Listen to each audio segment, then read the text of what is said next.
Chapter 12. They fight for freedom. Will you? It had taken 72 hours. A real, on the clock 72 hours. But she was finally here. This moment was the real deal. This moment is when she truly earned her cape. Not spoke. Usually the good goddess works in mysterious ways, but not today. This here is 2,002 tons of freedom ready to fire divine intervention. If Lady Liberty is love, you are now about to be Cadet Cupid. The anticipation is palpable, isn't it? When you have finished savoring the moment, you may have the honor of pressing the button. The SH-32 will allow you to keep a safe front row seat. Don't worry about your eyes. The helmet will tint out the brighter than bright. Pandora was almost giddy. One push of a button, and she would launch an ICBM. Wait, She was almost breathless with her realization. Super Earth isn't going to bill me for the missile, are they? Or what it blows up? It was the first time she had heard Raven laugh. Death reassured her. No. Show them the light angel. A Claxton alarm sounded, the beginning of a 10-second countdown. Everyone except the democracy officer decreased their proximity from the unofficial ultimate stratagem.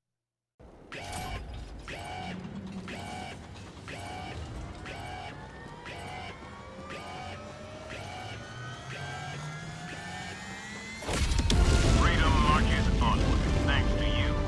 You may proceed to extraction.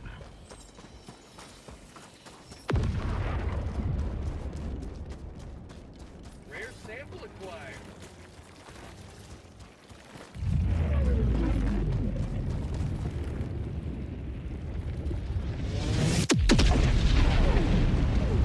Freedom forever! Not saluted and declared victory. Pandora and the rest of the squad saluted the explosion. She would be allowed to lead level 7 difficulty missions once back to her ship. Not got everybody back on track. Democracy is not done with us yet. Stay on target, stay frosty. Death spoke. I've got radar contact behind us. Angel replied. Hunters, I got them. Angel unslung her FLAM-40 flamethrower and didn't bother aiming for the swarm. Instead, she covered a swath of the rocky khaki-colored ground with Helldiver hellfire and stayed on the move. The Terminids half jumped, half glided into the fire in mindless hive mind pursuit, ending in them becoming ashes. Not alerted. Bug breach, forward, clear. Death reported. I've got nothing on radar. Raven informed. One of the jumpy bastards didn't stand in the fire.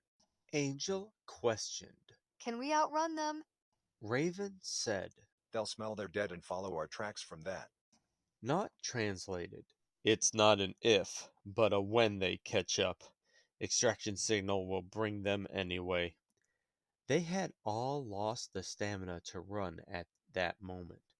Not spoke with his last good lungful. Stem!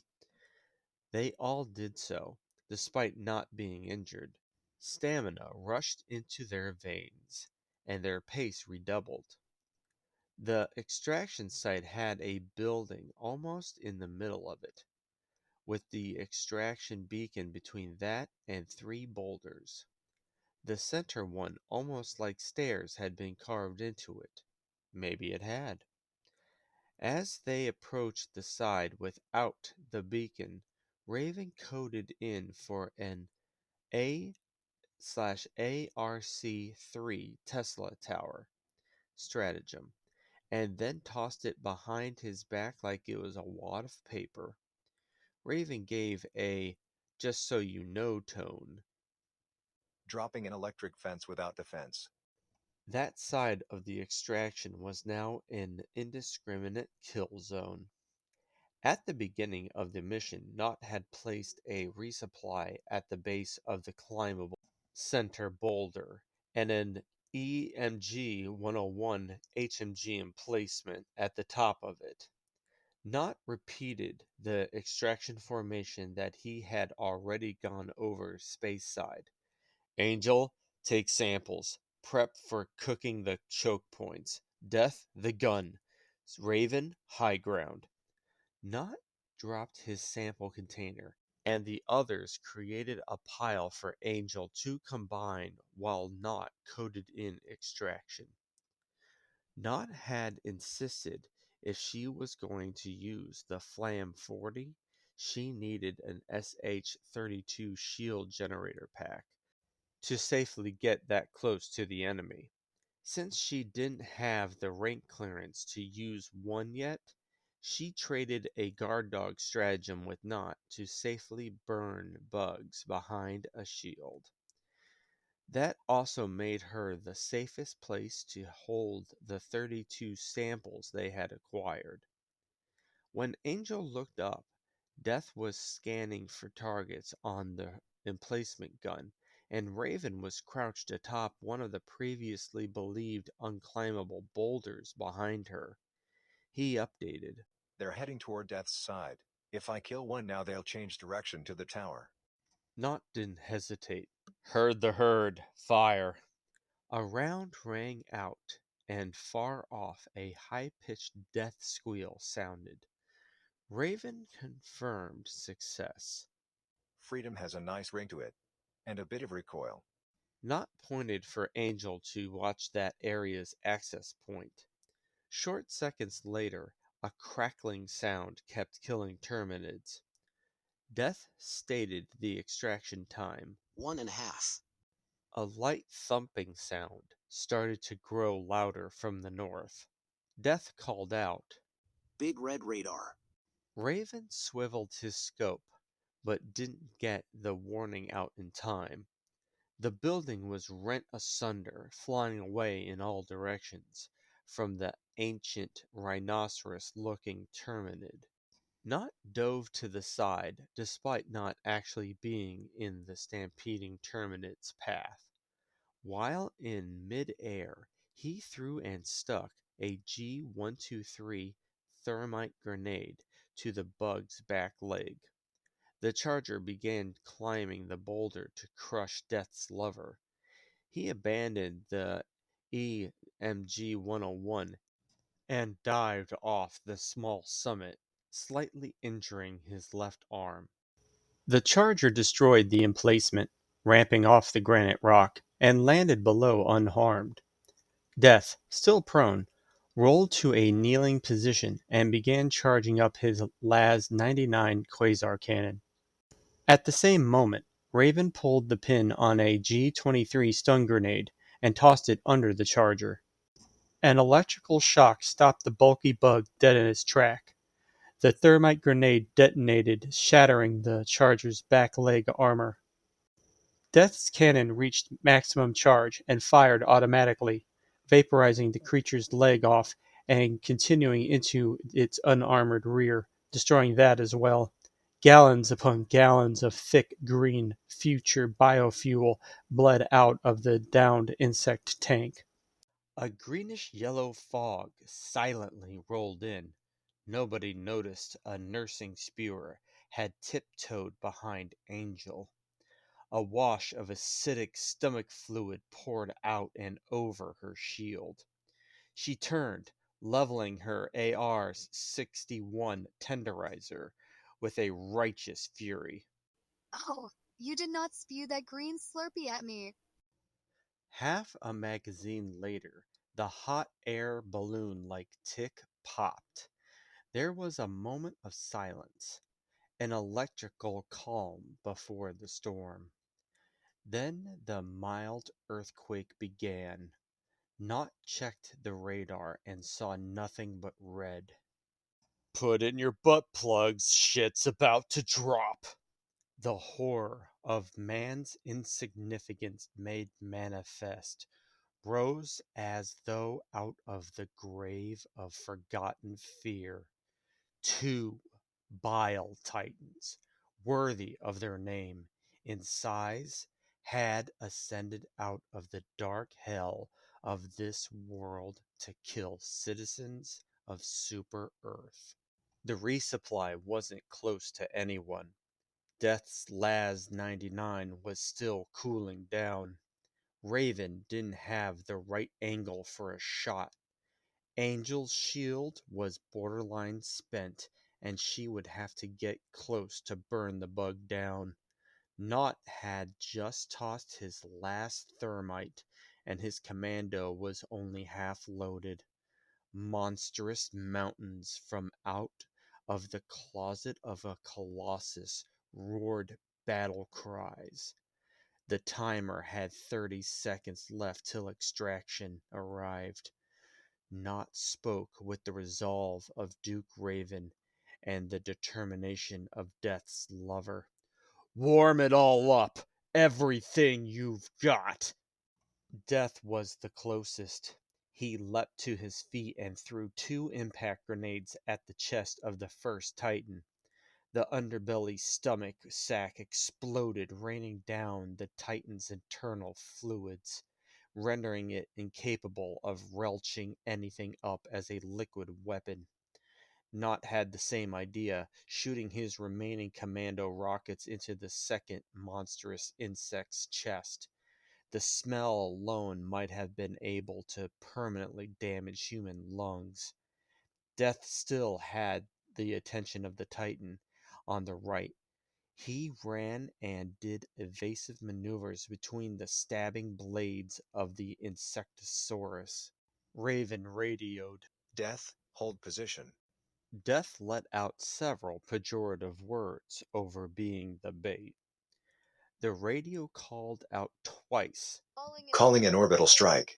3-story tall, bladed legs began to stab the ground like a vicious dance as Death did a full turn, then ran under the Titan. Death wasn't running from the Titan at this point. He was running from 2 red lasers coming from stratagems. Then one laser adjusted aim on the Titan from above. A low buzz followed by a thump sound as Raven's orbital rail cannon strike punched through the titanic armor just as an atmospheric sonic boom rattled the skies. Luckily, the beastly insect staggered long enough to get blasted a second time from Angel's orbital precision strike. The beast let out a muffled roar as its own blood dampened its death rattle. Knott shot 2 grenade pistol rounds at the charging horror. The roles were reversed. He was insect-sized to the Bile Titan. 2 shots like breaking rocks, followed by a high-pitched metal vibration sounded from Raven's APW-1 anti-material rifle into the creature's head to no avail. A click reminded Raven he hadn't reloaded in a while. Death was too far away, and his cannon was still on cooldown. Angel was charging toward with her Flam 40, but she might as well have been across the map. Knott was a second away from being cleaved in half. The Tesla tower behind him blocked any chance of retreat, with deadly watts and killer volts. The no-win scenario Knott cautioned about had arrived in full force for him, and he was ready for the end of his story to be written. To him, this was a good death. Fighting till the end, a worthy opponent death, and a death he could even joke about on the other side. Killed by a moth, a behemoth, but still a bug. 3 cracking sounds, like the eggs of Rodan, thundered and lightninged as Pelican 1 entered the atmosphere. The Bile Titan made a high-pitched death rattle, as though a banshee brought back to the brimstone. Not spoke. Thus the demonic defilers were cast back to the cursed ground of thorn and thistle, unto sandy dust by the orbital extraction bird of paradise. Death added. Liberty be praised. Raven pushed a button on his arm. Where's the giant, Mansley? Angel cut in. Not are you alright? He replied, "Well, to quote Hades, I'm not drunk, so I could be better." This is Pelican 1. I have visual on the extraction zone. Pelican 1, landing sequence initiated. Watch where you're standing. Not called out. Angel samples first, double time.